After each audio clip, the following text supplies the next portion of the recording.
Mais c'était vraiment une bénédiction. Puis la prochaine fois, on va le faire ici à La Prairie, Nouvelle Vie, La Prairie, déjeuner des champions à La Prairie. C'est toujours une grande bénédiction. J'ai une bonne nouvelle à vous annoncer qui va remplir vos cœurs de joie. En 3 jours, c'est la fin de l'hiver. Come on, une bonne main d'applaudissement. 3 jours, la fin de l'hiver. Comme Emmanuel a annoncé, le printemps arrive. Avez-vous ressenti le printemps dans l'air ce matin? Non, moi non plus. Mais peu importe. Hein? Même si on ne le ressent pas, on sait que 3 jours et c'est le printemps, 3 jours c'est la fin de l'hiver. Et moi, jeudi matin dernier, 15 mars, 8 heures du matin, j'ai mis mes pneus d'été. Tout de suite, dès que c'était légal. Les pneus d'été sur ma voiture, c'était comme une déclaration par la foi. L'été est arrivé. Moi, je le déclare, moi, je l'accepte. On le reçoit, on le réclame et ça nous fait du bien.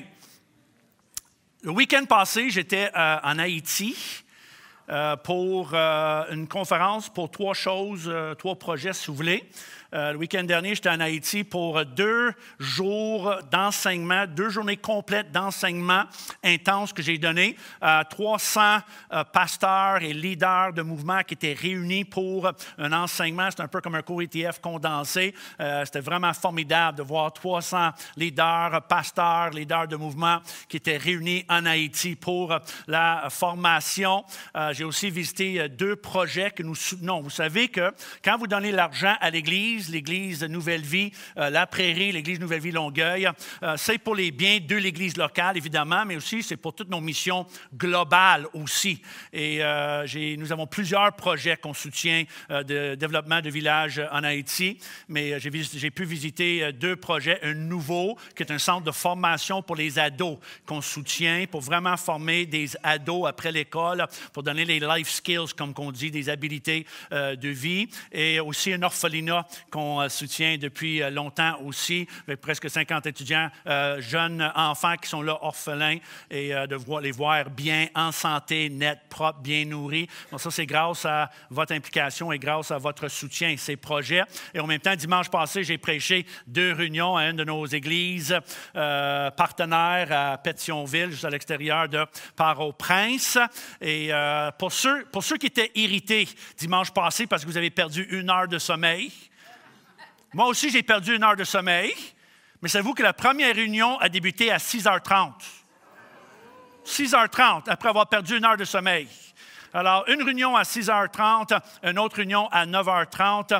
Et à 6h30, l'Église est remplie. Imaginez 6h30 du matin, l'Église est remplie, plein à craquer, des centaines de personnes, des gens à l'extérieur de l'Église. À 6h30, et encore une autre réunion à 9h30. L'Église avance en Haïti. L'Église est vivante en Haïti. L'Église avance dans le monde. L'Église avance à Port-au-Prince. L'Église avance en Haïti. Et l'Église avance ici au Québec à La Prairie. Amen. L'Église est vivante, en santé, elle avance. Comment ça mérite une ovation debout? Comment tout le monde debout? Poussons un cri de joie pour l'Église qui avance partout dans le monde. Partout dans le monde, l'Église avance. Ça avance, l'Église avance. Yeah! Jésus est vivant.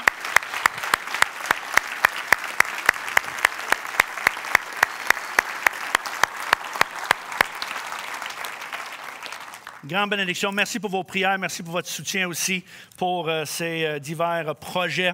La parole que j'ai pour vous ce matin est une parole que j'ai prêchée il y a 2 semaines à l'Église Nouvelle Vie Longueuil, quand Pasteur Claude m'a appelé le vendredi matin pour le remplacer le dimanche matin.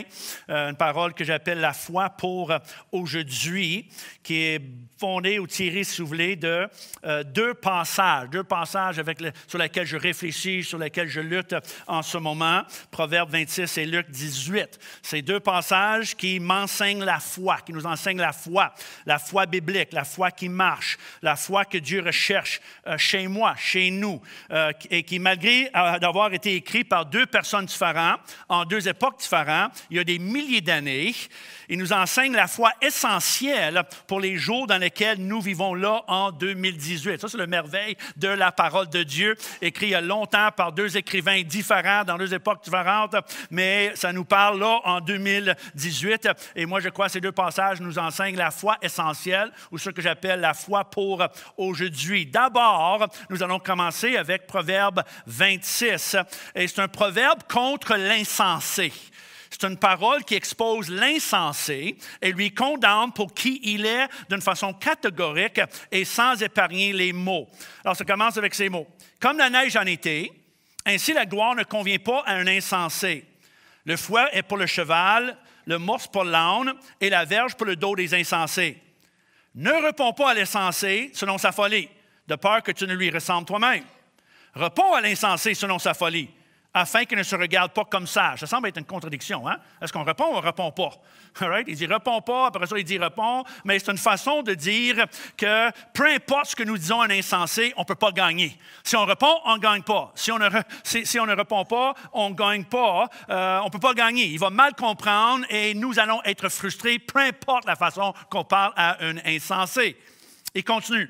« Il se coupe les pieds, il boit l'injustice. Celui qui donne des messages à un insensé. Comme les jambes du boiteux sont faibles, ainsi est une sentence dans la bouche des insensés. C'est attacher une pierre à la fronde que d'accorder des honneurs à un insensé.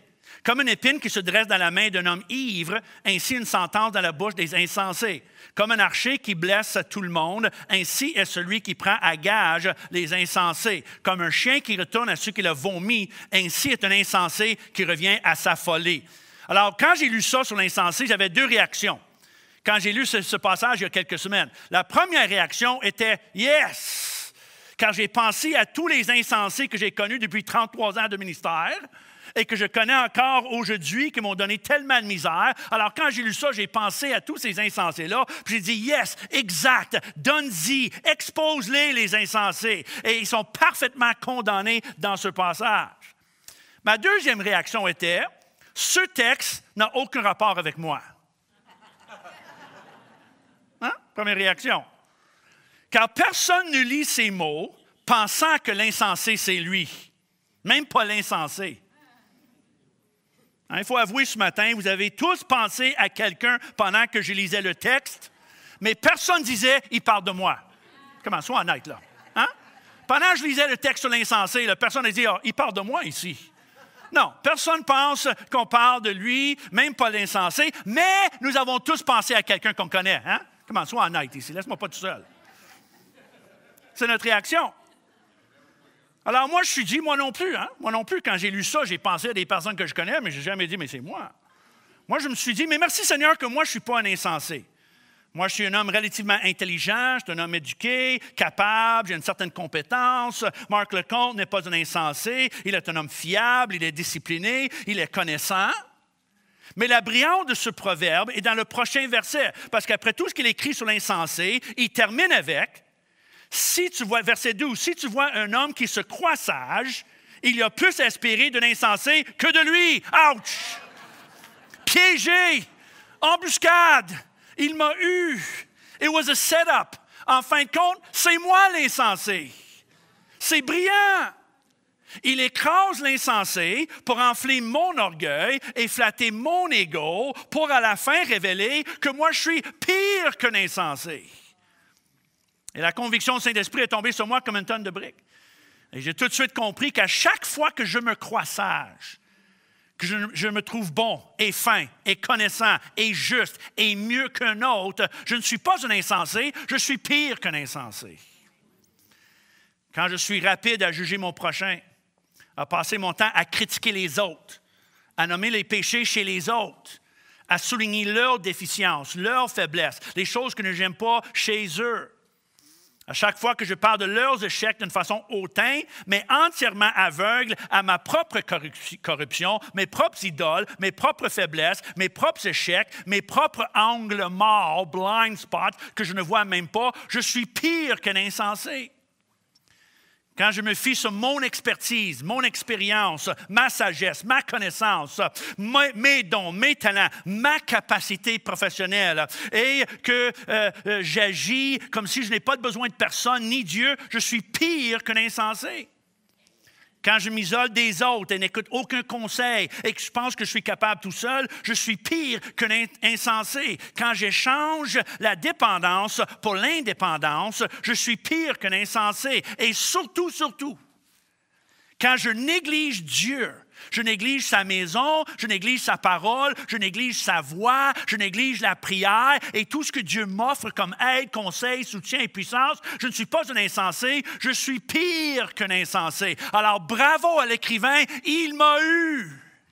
Il m'a piégé. Sous l'inspiration du Saint-Esprit, il a percé mon orgueil et m'a dévoilé pour qui je suis, un homme qui se fie trop et qui se fie trop et trop souvent sur lui-même que sur le Seigneur. Il a révélé mon incrédulité et comment j'ai souvent plus de confiance en moi qu'en Dieu et que je suis loin d'être homme de foi que je dois être et que le Seigneur recherche.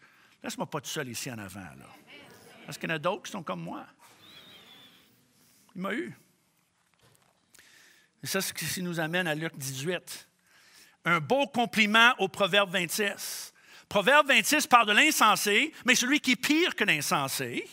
Et Luc, chapitre 18, est un compliment à ça parce que c'est plusieurs histoires et paraboles pour illustrer par Jésus celui qui est pire que l'insensé.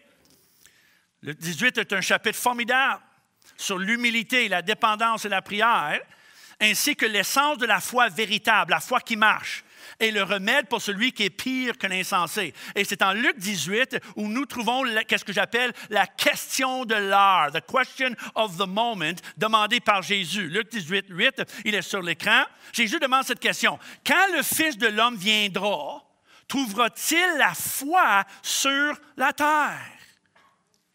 Il y a plusieurs passages dans le Nouveau Testament qui annoncent la fin des temps. Plusieurs passages décrivent la fin des temps, comme les événements politiques, météorologiques, militaires, écologiques et physiques des derniers jours, ainsi que le climat social et global et spirituel de la fin des temps. Mais seulement Luc documente Jésus qui demande une question par rapport à la fin. Une question au sujet de l'état spirituel de l'Église à l'aube de son retour sur la terre. Quand le Fils de l'homme viendra, dans les derniers jours, dans les derniers temps, trouvera-t-il la foi sur la terre? C'est comme si Jésus a un doute, comme si la foi véritable et biblique sera quelque chose de rare dans les derniers jours. Et si vous êtes comme moi, quand j'entends cette question, j'ai le goût de répondre « Oui, Seigneur, ici. » J'ai aussi le goût de prier 2 prières qui sont parmi les prières les plus puissantes et importantes que nous trouvons dans les évangiles. Seigneur, augmente-nous la foi et Seigneur, viens au secours de mon incrédulité. Combien sont prêts à prier ces 2 prières avec moi? Seigneur, viens au secours de mon incrédulité dans ces derniers jours et Seigneur, augmente-nous en tant que peuple la foi. Car la question que Jésus demande est d'une importance suprême. Car comme nous savons, sans la foi, il est impossible de plaire à Dieu. Vous le voyez, Hébreux 11.6 sur l'écran. Sans la foi, il est impossible de plaire à Dieu. Non pas difficile ou un défi, mais impossible. Et quand je lis ça, la phrase « sans la foi, il est impossible » résonne dans mon cœur. Sans la foi, il est impossible. Sans la foi, il est impossible. Non seulement impossible de lui être agréable, mais impossible, point. Sans la foi, il est impossible de vivre une vie chrétienne victorieuse.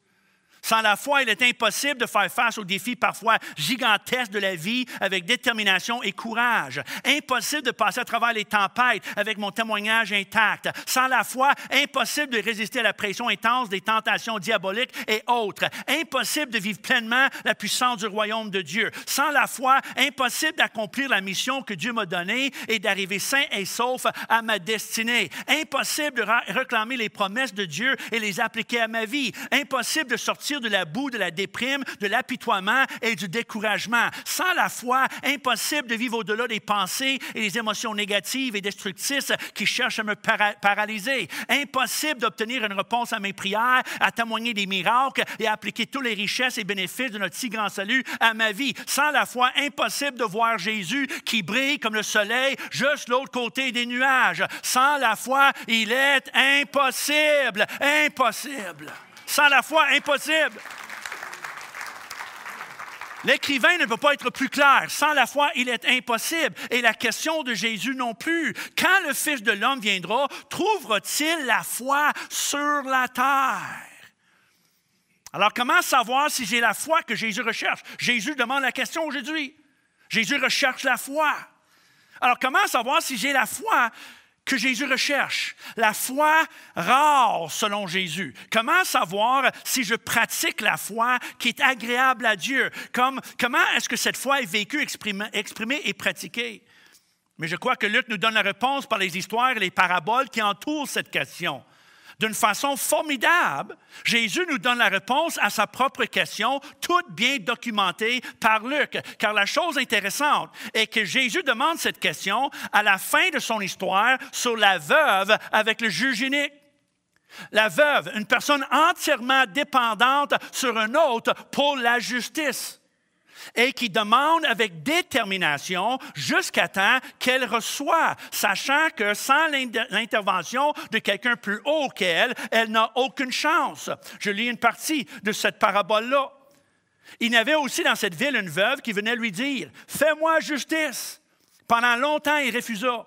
Mais ensuite, il dit en lui-même, ça c'est le juge, « Parce que cette veuve m'importune, je lui ferai justice. » Et le Seigneur ajouta, « Entendez ce qui dit le juge inique. Et Dieu ne fera-t-il pas justice à ses élus qui crient à lui jour et nuit et n'attendra-t-il à leur égard? Je vous le dis, il leur fera promptement justice. Mais quand le Fils de l'homme viendra, trouvera-t-il la foi sur la terre? » Alors, là, l'essence de la foi que Jésus cherche et recherche aujourd'hui. C'est la foi exprimée par une entière dépendance sur Dieu. La conscience que nous sommes incapables sans lui. On est conscient de notre besoin qui regarde vers le Seigneur pour non seulement la justice, mais la vie même. C'est la détermination poussée par une dépendance désespérée sur Dieu. Est-ce que vous êtes avec moi ce matin? Il demande la question après cette parabole-là sur la détermination désespérée, la prière persistante. Car le premier verset du chapitre, juste avant l'histoire du juge et la veuve, c'est Jésus leur adressa une parabole pour montrer quoi? Qu'il faut toujours prier et ne point se relâcher. Ça veut dire ne point se fatiguer, ne point abandonner, ne point céder aux sentiments de futilité, incrédulité et ennui. Luc veut nous enseigner quelque chose sur la prière, oui, mais aussi la foi que Jésus recherche. La foi du royaume, si vous voulez. Le lien entre la foi, l'humilité, la dépendance et la prière. Car Jésus demande cette question immédiatement après cette parabole de la veuve et le juge, et par la suite, nous retrouvons quoi? Une autre parabole, une autre histoire que Jésus raconte. La parabole du pharisien et le publicain qui prie dans le temple. Luc 18, il est sur l'écran. Il dit encore cette parabole. Tout de suite, il demande la question après la parabole de la veuve, et là, il rentre dans une autre parabole. Il veut continuer, il veut nous enseigner quelque chose ici. Il dit encore cette histoire, cette parabole. En vue de qui? De certaines personnes se persuadant qu'elle était juste et ne faisait aucun cas des autres. Alors, c'est une parabole pour les pires qu'insensés. Les gens qui se pensent bien, aucun cas des autres, qui se pensent bien et juste et meilleur qu'un autre. Il raconte une parabole, ça me fait penser à Proverbe 26, c'est pour des personnes méprisantes qui traitent les autres avec dédain parce qu'ils se pensent sages et justes. Il raconte l'histoire. 2 hommes montèrent au temple pour prier. L'un était pharisien, l'autre publicain. Le pharisien, debout, pria ainsi en lui-même. « Ô Dieu, je te rends grâce de ce que je ne suis pas comme le reste des hommes. Ils sont ravisseurs, injustes, adultères, ou même comme ce publicain à côté de moi. Moi, je jeûne 2 fois la semaine, je donne la dîme de tous mes revenus. » Tandis que le publicain se tenait à distance, n'osait même pas lever les yeux au ciel, mais se frappa la poitrine en disant « Ô Dieu, sois apaisé envers moi qui suis un pécheur. » Je vous le dis, celui-ci descendit dans sa maison justifié plutôt que l'autre, car quiconque s'élèvera sera abaissé et celui qui s'abaisse sera élevé. Ah, il veut nous enseigner quelque chose ici, là. Il veut nous enseigner quelque chose. Un savait qui il était, un pécheur. Il savait qui Dieu est, un Dieu qui reçoit des pécheurs et qui pardonne des pécheurs. L'autre était impressionné par lui-même. Il voulait impressionner Dieu. Dieu, regarde-moi, je ne suis pas comme les autres, même pas comme celui qui prie à côté de moi. Il voulait impressionner Dieu. entièrement inconscient de sa propre corruption, son besoin de pardon, ignorant de son racisme, son élitisme, sa mépris, son orgueil spirituel. Il était pire qu'un insensé, puis il n'a rien reçu de la part de Dieu. Mais cette histoire ici, cette parabole, est suivie par une histoire vécue, l'histoire des enfants que Jésus reçoit et bénisse. Son enseignement continue avec l'histoire en Luc 18, 15. On lui emmenait aussi les petits-enfants afin qu'il les touchât. Mais les disciples, voyant cela, reprenaient ce que les emmenait.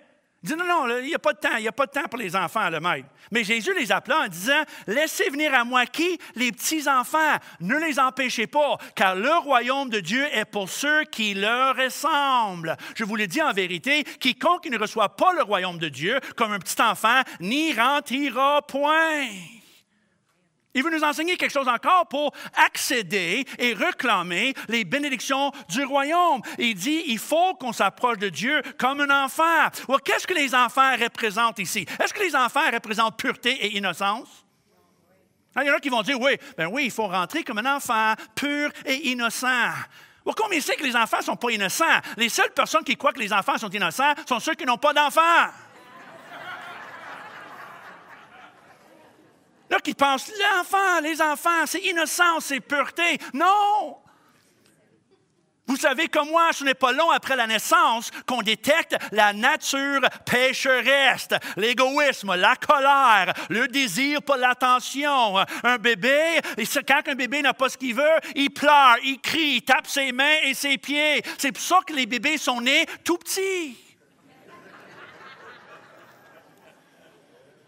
Parce qu'ils ne sont pas capables de se contrôler. La nature pécheresse, les émotions, les crises. Alors, ce n'est pas l'innocence ici, ce n'est pas la pureté. Jésus ne parle pas de l'innocence. Il parle de quoi? Il parle de la dépendance. Car l'essence d'un enfant n'est pas la pureté et l'innocence, c'est la dépendance. Un enfant est entièrement dépendant pour la provision, la protection et la direction. C'est la dépendance qu'il enseigne. Il faut qu'on arrive vers le Seigneur entièrement dépendant, les mains vides, et dire, je ne suis pas capable, j'ai besoin de toi pour protection, pour provision, pour conseil, j'ai besoin de toi pour direction, Seigneur, entièrement dépendant. Quand on arrive comme des enfants de cette manière-là, là, on reçoit la bénédiction du royaume de Dieu. Combien d'enfants avons-nous ici dans cette salle? Levez vos deux mains et dites, moi, je suis un enfant, je suis un enfant. Pas enfantin, mais un enfant dépendant. Parce qu'on sait qu'un enfant est dépendant et un enfant est aussi déterminé. L'enfant n'est pas innocent, il est déterminé. Quand il veut quelque chose, il va demander jusqu'à temps qu'il reçoit.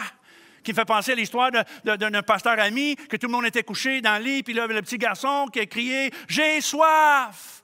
Puis le papa a dit « Tais-toi, c'est trop tard. Tout le monde est au lit. J'ai soif ». Parce qu'un enfant est déterminé, il va demander jusqu'à temps. Puis encore une fois, il a dit, c'est trop tard, c'est assez, j'ai soif. Puis là, il a dit, c'est assez, dernière fois, si tu demandes encore, je vais rentrer et taper tes fesses. Il a dit, t'amèneras un verre d'eau en même temps.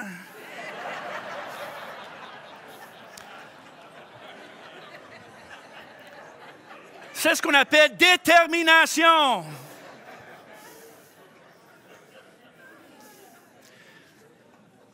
Un enfant est dépendant, un enfant est déterminé.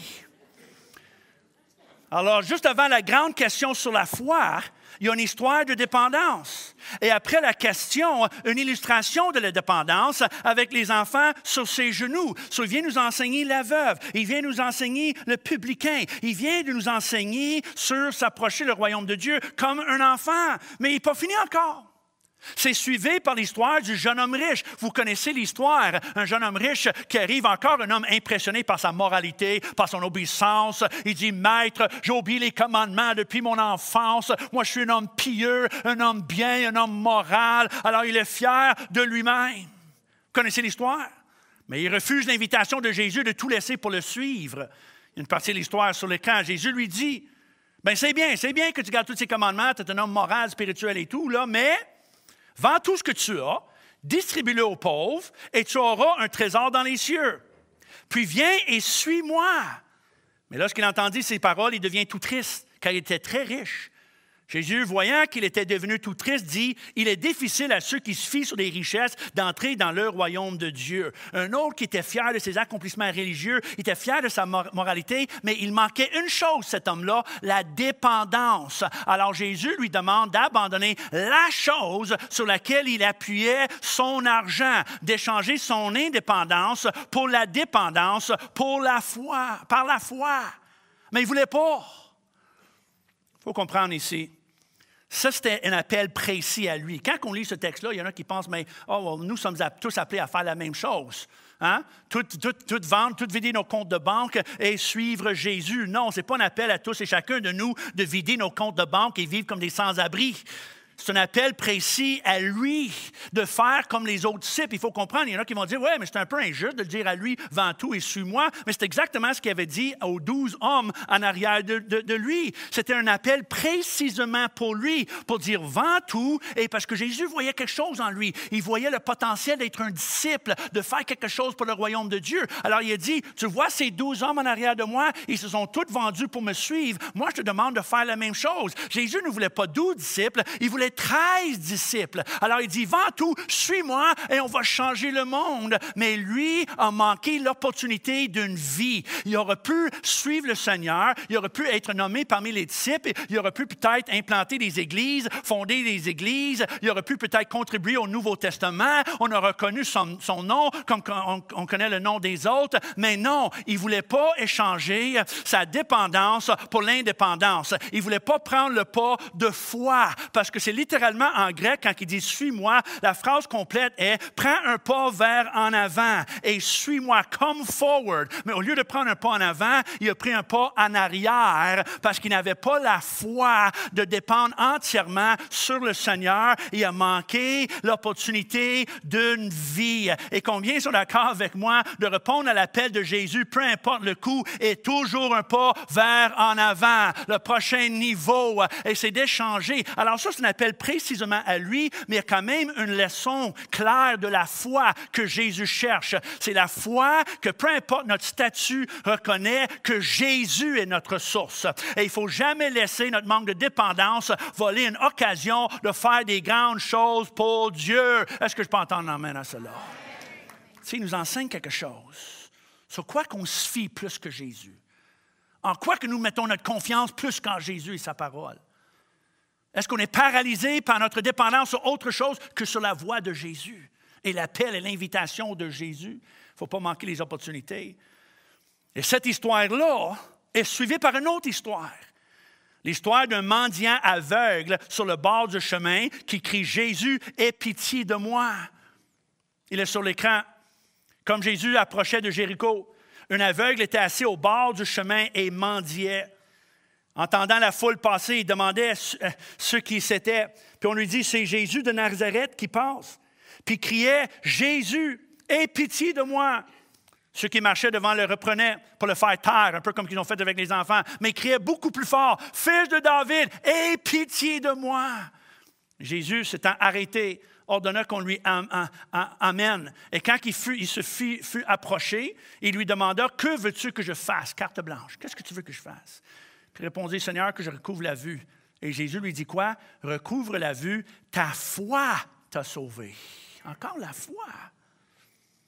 Quand les gens me demandent quel personnage biblique, selon moi, que je ressemble le plus, il y en a des fois des étudiants à l'ETF qui disent, bien, après toutes les études de la parole de Dieu, Pasteur Mark, quel personnage biblique que tu penses que tu ressembles le plus? Ma réponse est toujours facile. Le mendiant aveugle sur le bord du chemin qui a crié, Fils de David, aie miséricorde sur moi. Je réponds toujours la même chose. Moi, je me ressemble plus à lui que personne d'autre. Aveugle, nécessiteux, pauvre, vide, incapable, sur le bord du chemin, sur le bord de la traque. Parce que j'ai l'impression souvent que je ne vois pas assez clair. Je n'ai pas les ressources nécessaires pour le travail et pour ma vie. Et comme si parfois je ne suis pas sur le bon chemin. Puis il y en a qui vont dire, mais Pasteur Mark, il ne faut pas que vous ressentez comme un mendiant aveugle sur le bord du chemin. Tu es un fils de Dieu, tu es un prince avec le roi. Je comprends. Je ne dis pas que je suis un mendiant aveugle, mais je me ressens comme un mendiant aveugle. Mais c'est correct ça, parce que ça m'efforce de pousser un cri vers Dieu. Aie miséricorde sur moi, Seigneur. Seigneur, j'ai besoin de ta force, ta vision, ta direction, tes conseils, ta provision et ta puissance devant l'impossible. » Et ce mendiant aveugle, quand il a crié, il a arrêté Jésus, il a capté l'attention de Jésus, il a eu une carte blanche de la part de Jésus, il a reçu la vue et la vie. Est-ce que je peux entendre un amen à cela? C'est la foi qui a crié. La foi qui a crié. C'est la foi qui a dit, c'est lui qui a la solution. C'est lui qui peut m'aider. Jésus qui a arrêté, qui a refusé de se taire. Il a juste crié encore plus fort, « Aie miséricorde sur moi! » Et qu'est-ce qu'il dit? C'est ta foi qui t'a sauvé. La foi de détermination, la foi de la dépendance, la foi qui dit, « Oh, Jésus-Christ, j'ai tout ce que j'ai besoin pour voir clair, pour marcher dans la volonté de Dieu. Toutes mes ressources dépendent sur le Seigneur Jésus-Christ. » Est-ce que je peux entendre un amen à cela? Vous l'avez remarqué? Avant toutes ces histoires, Jésus demande la question, quand le Fils de l'homme viendra, trouvera-t-il la foi sur la terre? Et à la fin de toutes ces histoires, Jésus déclare, ta foi t'a sauvé. Ce n'est pas pour rien, ce n'est pas par hasard, ça. Quand ces histoires répondent à la question de Jésus, il nous enseigne clairement la foi que Jésus recherche. La foi supposément de plus en plus rare arrivant vers la fin des temps. C'est la foi exprimée par un cri, par l'humilité, par la dépendance et par la détermination. Alors, une des premières choses qu'on remarque en lisant ces histoires est la nature de ceux qui sont les gagnants. Les gagnants sont ceux qui ne sont pas trop winners selon les hommes, on dirait.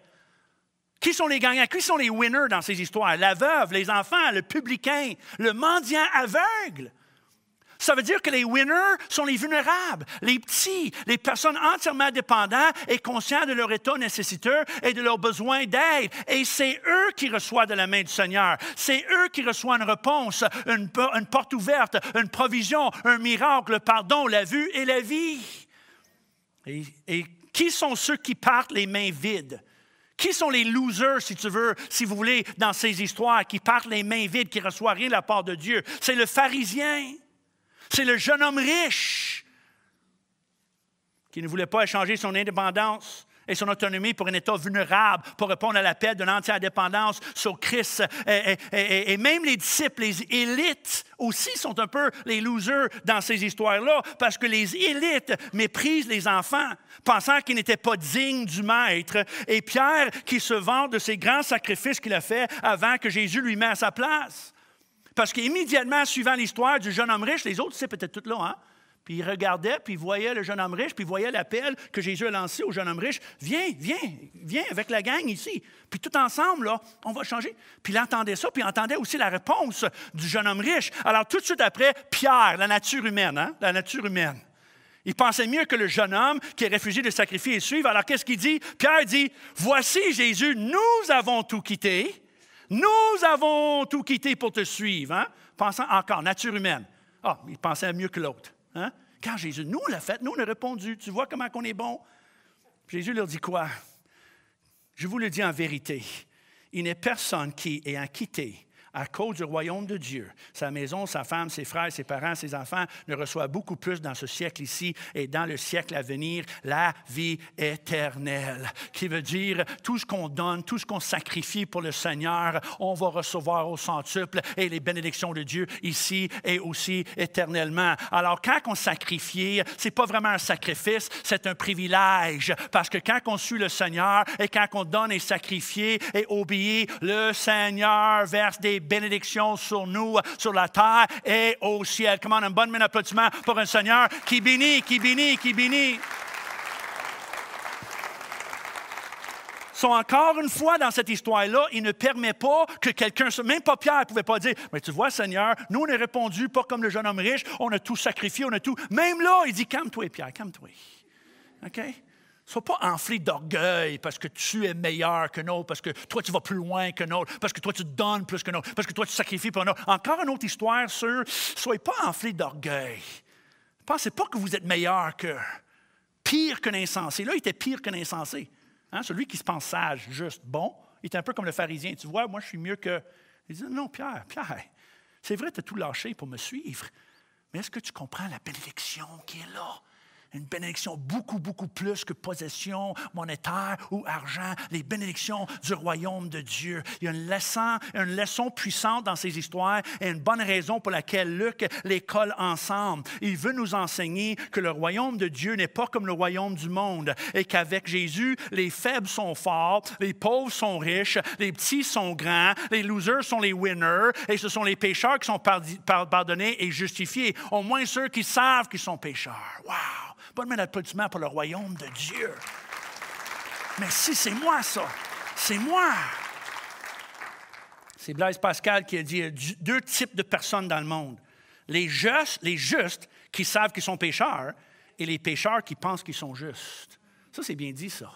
C'est quand on sait qu'on est pécheur qu'on est justifié. Parce qu'on se fie sur la justice de Dieu, le sacrifice de Jésus, la foi en Christ. Alors, on est pécheur, mais on est justifié. Mais la personne qui pense qu'il n'est pas pécheur et qui n'a pas besoin de l'aide de Dieu et le pardon de Dieu, mais cette personne-là est pécheur, il n'est pas justifié. Parce que seulement Jésus qui peut nous justifier. C'est pour ces mêmes raisons que Paul a dit ceci. Remarquez sur l'écran, très important ce qu'il dit ici. Dieu m'a dit, ma grâce te suffit. Car ma puissance accomplit quoi dans la faiblesse? Je me glorifierai donc bien plus volontiers de mes faiblesses, afin que la puissance de Christ repose sur moi.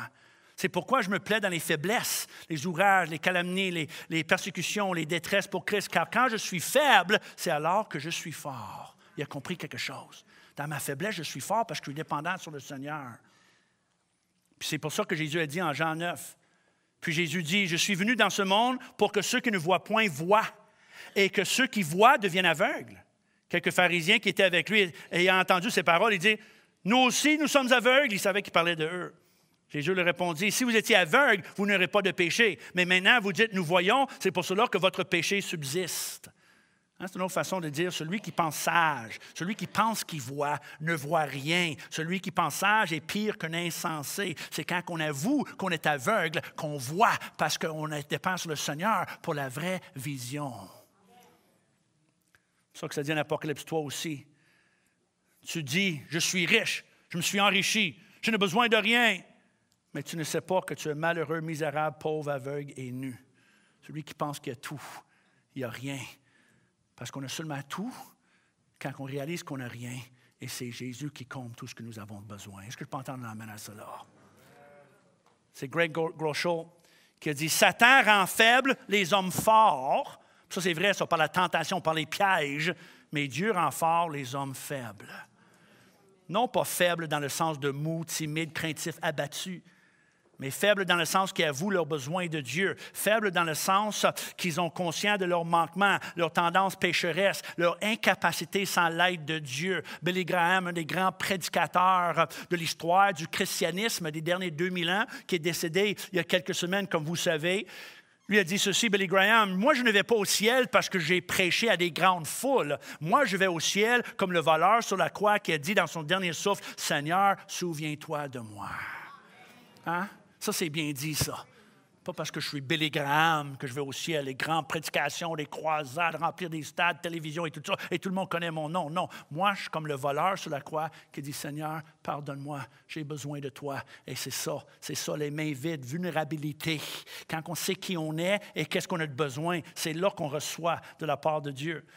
Alors l'ensemble des histoires et paraboles qu'on retrouve dans ce chapitre sont là pour nous démontrer clairement et catégoriquement quelle est la foi que Jésus cherche.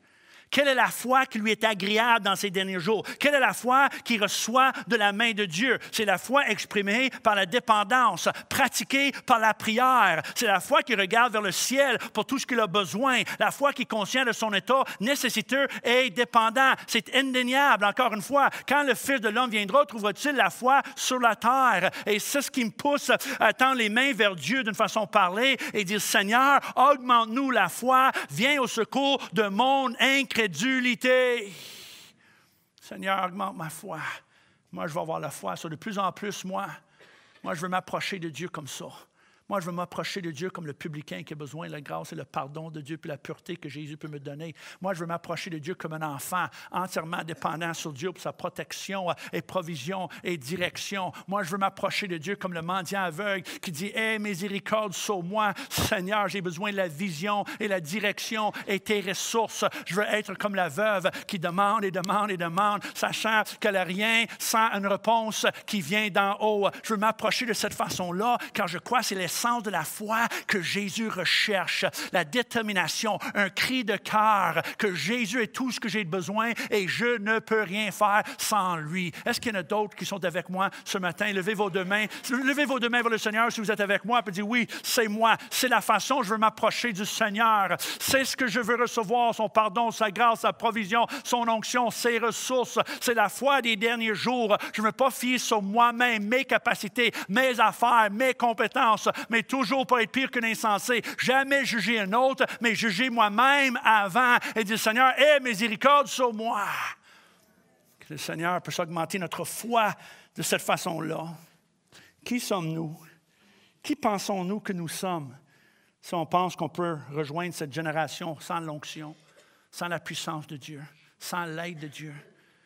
Pensons-nous qu'on peut libérer cette génération, qu'on a une réponse pour cette génération sans l'aide de Dieu, l'onction de Dieu, puis la force de Dieu, puis l'activité spirituelle, le pneuma, le souffle de Dieu, les dons spirituels? Pensons-nous qu'on peut faire juste par notre propre expertise et nos propres manières? Est-ce qu'on pense qu'on est suffisant pour ça? Quand je regarde autour, je vois tous les besoins de cette génération, les besoins de cette société. Je dis, Seigneur, on est comme le mendiant aveugle sur le bord du chemin. Donne-nous des outils. On veut voir clair. On a besoin d'onction. Puis je termine avec ceci. C'est un article que j'ai lu, juste des extraits d'un article que j'ai lu, qui est sorti dans le New Yorker Magazine, le mois de février, le mois dernier. C'est un article de plusieurs pages, écrit par un journaliste sociologue, non pas par un chrétien, un évangéliste, un pasteur, called The Poison We Pick, en anglais. C'est au sujet du fléau de drogue aujourd'hui aux États-Unis, mais il parle de Canada. Ça touche Canada aussi, évidemment. Là. C'est presque mondial. Au sujet des opioïdes et le fléau d'opioïdes que nous avons aujourd'hui. Puis quand j'ai lu, c'est plusieurs pages, puis quand j'ai lu, j'étais ému. J'étais touché. Je dis, wow, c'est vrai. Une société dépendante, médicamentée, qui cherche n'importe quoi pour fuir le problème. Quand j'ai lu ça, c'est là que j'ai poussé un cri devant Dieu, puis j'ai dit, Seigneur, au secours pour cette génération. C'est Andrew Sullivan. J'ai quelques extraits ici en français sur l'écran en arrière ici. Très touchant, très bien écrit. Aujourd'hui, un nombre faramineux d'Américains se tuent avec des opioïdes pour fuir la vie. On parle de l'opium, l'héroïne, la morphine et tout un monde d'opioïdes synthétiques, y compris le fentanyl, un analgésique super puissant qui peut être jusqu'à 50 fois plus fort que l'héroïne. C'est l'un des opioïdes les plus largement utilisés dans la médecine. Mais sous sa forme brute, c'est l'un des médicaments les plus dangereux jamais créés. Les médicaments conquièrent les États-Unis, le Canada est inclus. Plus de 2 millions d'Américains sont aujourd'hui accros à une sorte d'opioïde. Et les surdoses de médicaments ont fait plus de victimes aux États-Unis l'an dernier que pendant toute la guerre du Vietnam. Il y a plus de décès par surdose des médicaments que de personnes qui ont succombé au sida lors de l'année record et beaucoup plus que le nombre de morts dus aux accidents routiers. Les opioïdes tueront encore 52 000 Américains cette année. C'est une histoire de douleur, de quête pour y mettre fin. C'est l'histoire de la façon dont le plus ancien antidouleur connu sert à engourdir les agonies du monde aujourd'hui. Ils ne servent pas à s'engager plus intensément dans sa vie, mais offrent un répit aux épreuves de la vie. Ils ne mettent pas seulement fin à la douleur physique, mais aussi les douleurs psychologiques, émotionnelles, voire existentielles. Et c'est le paradoxe de l'opium. Si vous voulez avoir le ciel sur la terre, vous devez aussi apporter l'enfer de la dépendance et des problèmes physiques qui vont avec ça, d'être accro. Nous utilisons environ 3 fois plus d'opioïdes que ce qui est médicalement nécessaire pour une population de notre taille. C'est un fléau d'épidémie. Il est devenu plus facile d'écrire une ordonnance pour cesser l'inconfort que d'essayer d'isoler sa cause.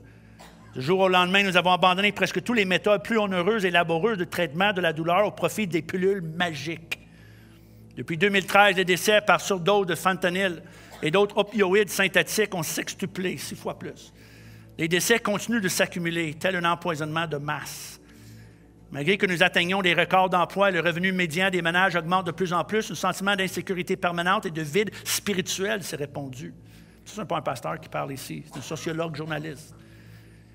Le rythme du changement, l'état de l'individualisme, la déshumanisation incessante qui vient du capitalisme, le mouvement constant, les perturbations, l'absence de religion, une société trop atomisée où chacun doit se créer son propre sens existentiel, où tout le monde est seul. On assiste à un déclin accéléré des bases traditionnelles favorables à une vie collective significative au profit de diverses formes de distractions vaines. La dépendance au travail, la nourriture, le téléphone, la télévision, aux jeux vidéo, la pornographie, aux nouvelles et à la drogue est toujours autour de nous. L'habitude fondamentale de la gratification différée a perdu son emprise. Nous cherchons l'instantané, la facilité. Il est difficile d'y penser et voir de lien avec la vague opioïde. En plus, des dizaines de millions d'entre nous prennent des antidépresseurs ou autres médicaments pour diminuer les angoisses. Considérer cette épidémie comme un simple problème de dépendance pharmaceutique ou chimique, c'est manquer quelque chose. Le désespoir qui fait que tant le monde veut s'envoler. L'usage d'opioïdes n'est qu'une d'une façon par laquelle les Américains essaient de faire face à un nouveau monde inhumain, où tout est plat, où la communication est virtuelle, où les éléments fondamentaux du bonheur humain, foi, famille, communauté, semblent manquer à tant de gens. Tant que nous ne résolvons pas, c'est comme ça qu'il termine son article, pas ces problèmes sociaux, culturels et psychologiques plus profonds, tant que nous ne trouvons pas un nouveau sens, que nous ne réimaginons pas notre vieille religion, nous ne réinventons pas notre mode de vie, l'opium coulera.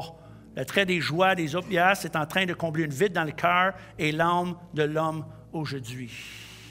Et quand j'ai lu ça, ça m'a touché parce que j'ai dit, Jésus est la solution. Jésus est la solution. Jésus est la solution. La parole de Dieu est la solution. L'Évangile est la solution. La puissance du Saint-Esprit est la solution. Nous avons quelque chose à offrir à une société qui veut fuir ses angoisses et ses douleurs et sa solitude et sa peine. Et la solution, ce n'est pas plus de médicaments. La solution est l'Évangile, le Seigneur Jésus-Christ, l'onction, la puissance du Saint-Esprit. Est-ce que je peux entendre un amen à cela?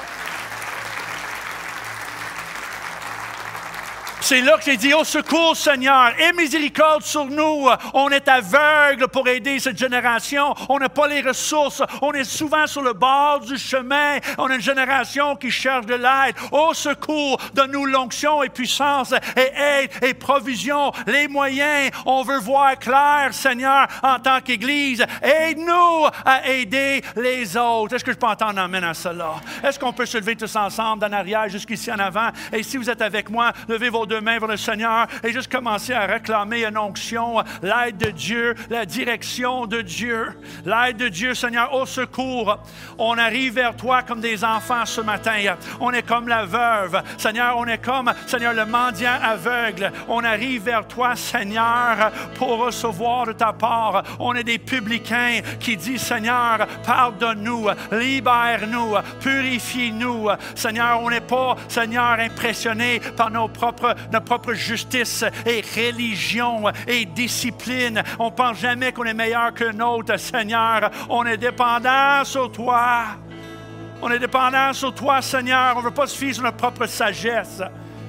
Proverbe 3, 5 à 6, ça dit, « Confie-toi en l'Éternel de tout ton cœur et ne t'appuie pas sur ta sagesse. Reconnais le Seigneur dans toutes tes voies et il aplanira tes sentiers. » Confiez-vous dans le Seigneur et il va vous aider. Il va ouvrir un sentier. Il va ouvrir une porte. Il va défricher un chemin. Seigneur, on ne suit pas sur notre sagesse, nos moyens, nos capacités. À tous les jours, on va courir vers toi, Seigneur. Tu libères, tu délivres, tu remplis. Tu donnes la paix, l'amour, la joie. Nous avons chanté ce chant pendant l'adoration telle que je suis. Puis encore une fois, la mort de Billy Graham, il y a quelques semaines, me fait penser à ce chant-là, tel que je suis, just as I am. Moi, j'ai grandi dans l'Église et moi, je me souviens les croisades et les prédications de Billy Graham dans le temps. Puis à la fin de chaque réunion, ça chantait ce simple chant en anglais, just as I am, tel que je suis, just as I am. Puis j'ai pensé à ça. Puis c'était toujours, même quand j'étais enfant, c'était toujours un de mes chants préférés. Quand on chantait à l'Église, c'était toujours, même comme enfant, même comme ado, j'ai dit, c'est tellement bien dit ça. La simplicité de ce chant-là, tel que je suis.